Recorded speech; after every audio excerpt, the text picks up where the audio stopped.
After locating a prototype, a man named Tony begins digging in the ground until he discovers a buried man inside a machine. Tony opens the machine's cover and injects a blue liquid into the man. The man inside the machine wakes up, gasping for air. He quickly removes his breathing mask and steps out of the machine, asking Tony for water and expressing that he doesn't feel well. Tony remarks that given he has been buried for 300 years, the man is in relatively good shape. The man, confused, asks Tony if he knows him because he looks familiar. Tony introduces himself and explains that he is a human clone of one of the man's dead colleagues from the agency. When the man, now, claims he doesn't remember anything, Tony tells him that his name is Garrett Brown, the last human survivor of the nuclear war, and that they are on the same team. However, Garrett refuses to believe him and demands to know where they are. Tony explains that Garrett's life was preserved until today, but he has less than 1 day left to live. He adds that he survived only because he drank the blue liquid,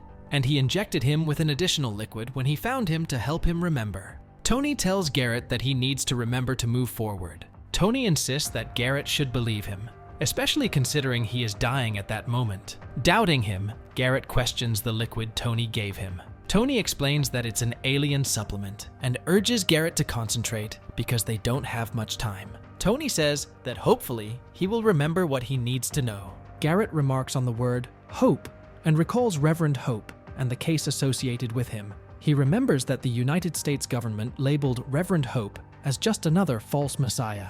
Garrett fears that he could be the most dangerous man in the world, even more so than other notorious figures in history. Reverend Jeremiah E. Hope is particularly notorious. He was responsible for the suicide of 5,000 people in August 2003. In response to this threat, SciTech, a special investigative agency considered the best among all others, was established. The agency's main focus was on the activities and influence of Reverend Hope. Tony feels happy because Garrett has started to recover and tells him that he will fully heal soon. However, Garrett becomes annoyed. While they are chatting, they hear the sound of aircraft approaching. To buy some time to escape and find a place to hide, Tony moves a little further away to shoot in order to mislead the aircraft's direction. Tony and Garrett manage to find a cave where they can hide. Garrett asks Tony where they are going, and Tony tells him that he will take him back to the leftovers of the agency. Tony explains that a year ago, they built a subterranean secret facility to protect themselves from the radiation,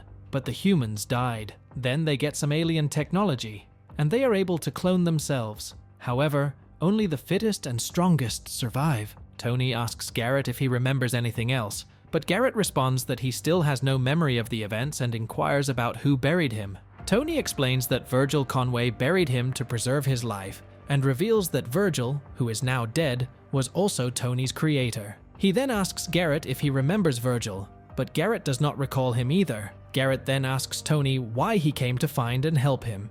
Tony promises that he will explain. He tells Garrett that the attackers were alien terrorists from the planet Nobis, but Garrett laughs at him with disbelief. Tony reassures Garrett that he is there to help and asks him what else he can remember. Garrett recalls on Monday, the 17th of April, 1998. Garrett tells his friend, Clay, that Reverend Hope will be featured on the cover of every major magazine and television show tomorrow. Another colleague, known as Number One, approaches and warns them that they might need to change their work if the stress becomes too overwhelming, as their job is not meant for weak individuals. Clay becomes angry at this comment, but Garrett manages to calm him down. The colleague then adds that he is the lead agent in the investigation. Later, Garrett meets Number One and hands him a CD containing extensive information about Reverend Hope, which is intended to exert pressure on him. Garrett inquires about the delay in the investigation, to which the Number One replies that the execution must be flawless and requires a perfect plan.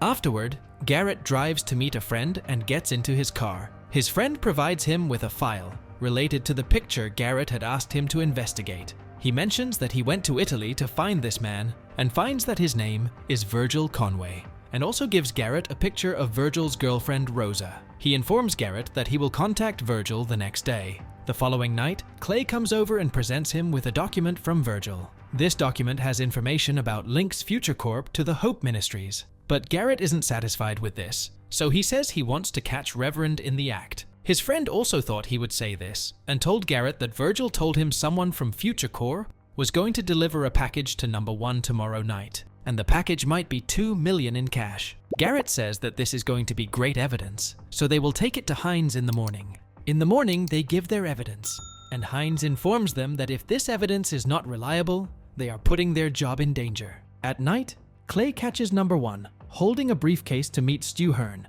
and he points a gun at him. Number 1 manages to throw the gun away, but Clay pulls out a knife. Number 1 kills Clay, but Garrett comes out from the back, shoots at him, and takes the briefcase to his car. When he opens the briefcase, he finds out there is a blue liquid in a container. When he turns to the office, he finds out everyone got shot and died except Jenna. Garrett wakes Jenna and asks her what happened. She tells him that Number 1 was here and killed everybody. Garrett tells her that it is impossible because he killed him. Jenna faints and he holds her and takes her to his place. After putting Jenna, Garrett opens the briefcase. Garrett is bewildered to see him alive since he thought he had shot him. He demands the briefcase, but Garrett refuses and begins shooting. Jenna stands up and yells, "He is back, the Number 1," the same person she saw kill her colleague. Despite Garrett's relentless shooting, the Number 1 keeps getting up without any injuries. Thinking that the blue liquid gives him this power, Garrett drinks it, even though Number 1 warns him against it. Immediately after drinking, Garrett collapses and starts throwing up foam and collapses on the floor.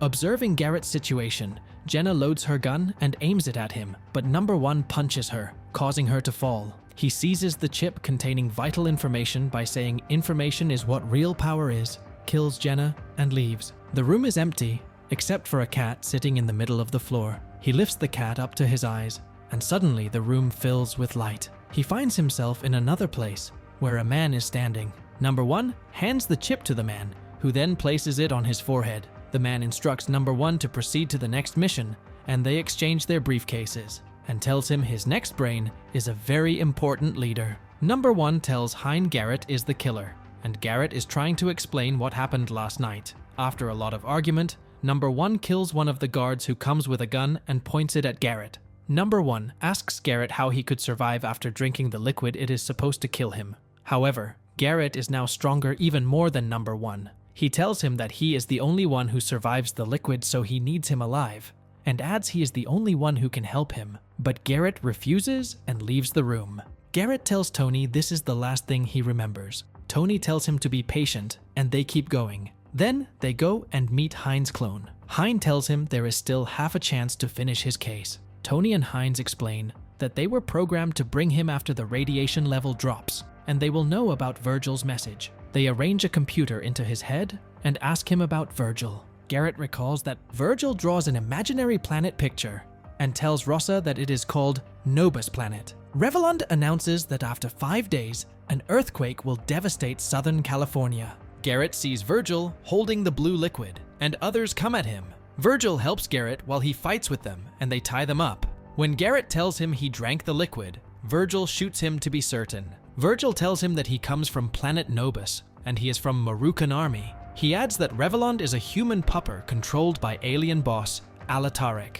Alatarek is an alien who controls planet Nobus, and now he is trying to control Earth to use the population as soldiers and material to produce weapons. Number 1's name is Piak, and he is Alatarek's man. Alatarek convinced Piak he was sent to him from God, Alalak. Virgil tells him that to kill them, they need to erase their brain and cremate them, so they take it with a truck. Virgil tells him that they destroy Nobus with a great weapon. The computer system they used managed to crash the landship on Earth in the southern continent. Then they put him in a gas chamber and ejected him to the ocean. The machine didn't work, so luckily he survived. Virgil and Garrett burn the people. Virgil tells him he won't help to save the Earth. He plans to stay in safe spots on the Earth. Virgil asks Garrett how he could know about Rossa. When Virgil tells him that there will be nothing that he will do to save the Earth, Garrett shoots him in the head and takes the van. But Virgil manages to run after the van. Garrett shows a video of Virgil explaining Alatarek to Rossa when she comes back. Virgil comes back after she finishes watching, and then Rossa leaves disappointed. Garrett convinces him that he can help Rossa by helping him. Virgil agrees to help, but tells him that he will fail. They check the computer one more time and find a message from Piak that he has Rossa. Piak comes and tells them they need to kill Reveland tomorrow in this room at exactly 5:37, and adds that if they fail, he will make her his slave. Then he disappears. When Virgil says that he might be betraying Alatarek because of him, then Garrett kills Reveland at 5:37. Garrett tells them that accepting everyone's gone is hard. Tony and Hines tell him that Piak has been waiting for him for centuries to clone and create an army, and they have been protecting him for the whole time.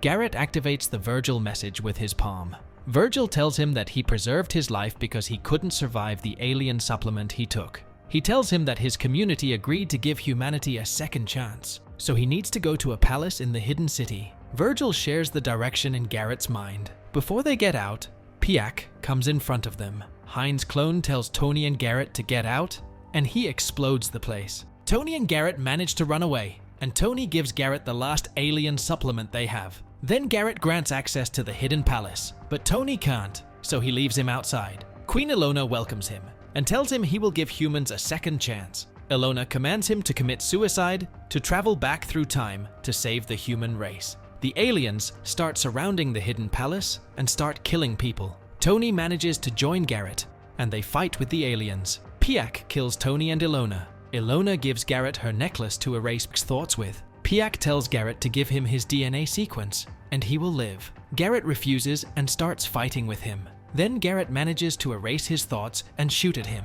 Then Garrett stabbed himself with a knife. Garrett finds himself in a bed. A woman called Carol tells him she found him yesterday naked and wounded in his chest, and they are in Tombstone, Arizona territory. She tells him it is 1880. Garrett tells her he needs to go to the authorities. Carol recommends that Sheriff Clark help him and give him a cloth. Garrett thanks her for her hospitality and goes to the sheriff. Sheriff tells Garrett that he doesn't come from this area, and Garrett assures him he is not. Garrett tells Sheriff that he comes from the future and he needs to meet the president as soon as possible. But Sheriff doesn't believe him and asks his men to lock him up. When Garrett starts to run away, Sheriff follows him and shoots at him. But Garrett doesn't die. Then, Sheaf commands to lock him up and talks to him alone. Sheriff asks Garrett to tell him his story, and after listening to Garrett's story, he believes. Sheriff tells him he received a telegram that says Piak showed up in Las Cruces, New Mexico, a couple of days ago and killed people. Now he is heading here. They agree to wait for him to prepare.